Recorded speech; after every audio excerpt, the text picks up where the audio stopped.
Les récits consacrés à la naissance de Jésus veulent saisir et exprimer qui est vraiment cet enfant. Il vient de Dieu et c'est en Dieu que se trouve son origine unique. Dans les évangiles de l'enfance, les thèmes essentiels du message de Jésus sont déjà proclamés et réunis. C'est aux pauvres, aux pécheurs, à ceux qui sont perdus et rejetés qu'il est envoyé. Les païens sont eux aussi appelés à adorer Dieu, à recevoir sa grâce, c'est-à-dire Dieu lui-même. Cet enfant dont le nom signifie Dieu sauve, l'Emmanuel, est le don que Dieu fait aux hommes.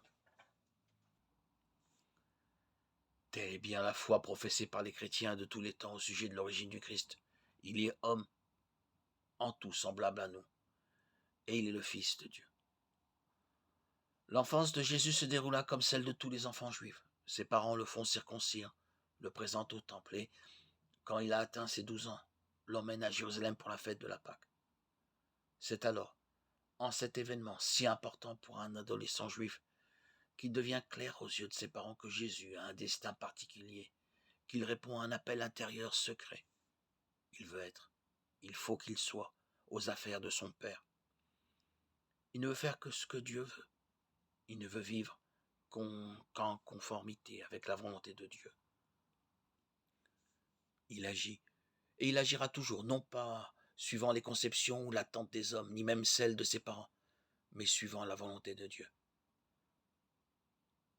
Ce n'est qu'à une époque relativement tardive que les chrétiens ont célébré l'anniversaire de la naissance du Christ, qu'ils confessent comme leur Seigneur. C'est d'abord le Seigneur élevé en gloire qui a été au centre de leur vie croyante. Ils étaient surtout préoccupés de son retour.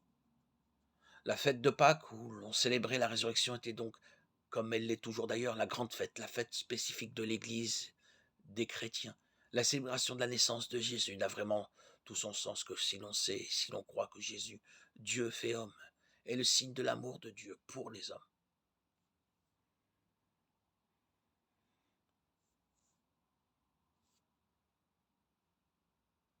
L'amour de Dieu a été manifesté en Jésus et est destiné à tous les peuples.